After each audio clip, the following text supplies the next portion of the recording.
Fatsaroko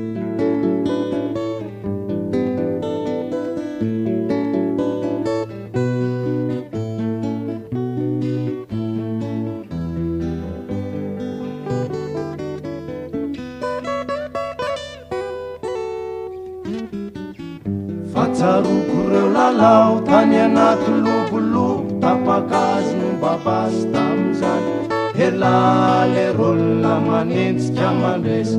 zao lay bandy maty resy atrany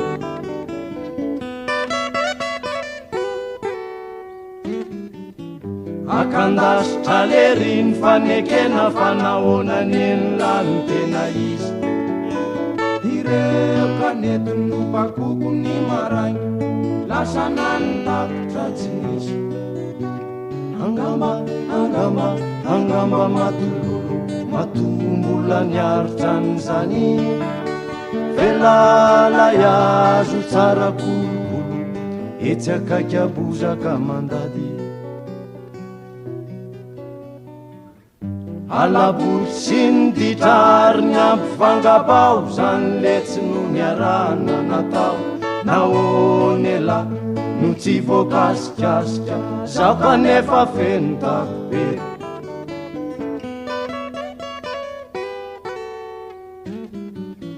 raha volasy bao mijitsika mitondra zinga kely ka mivatika tsy ambadiky ny trano elano atao tsy angolo ka afaka nijery zao avy ato ambany maminany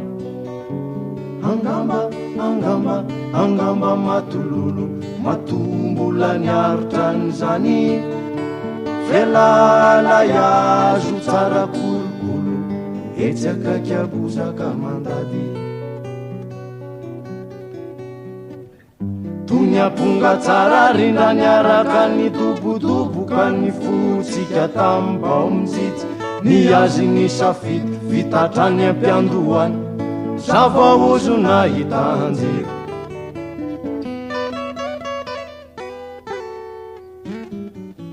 ny valalatsika to tsy mba hoe ny fanapahana fa lasa ny ela manontolo halao ary aho hametraka velomo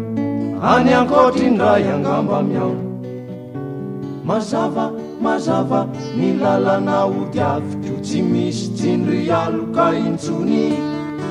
mazava ny lalana odiavitro tarafiny masoandro avy any ambony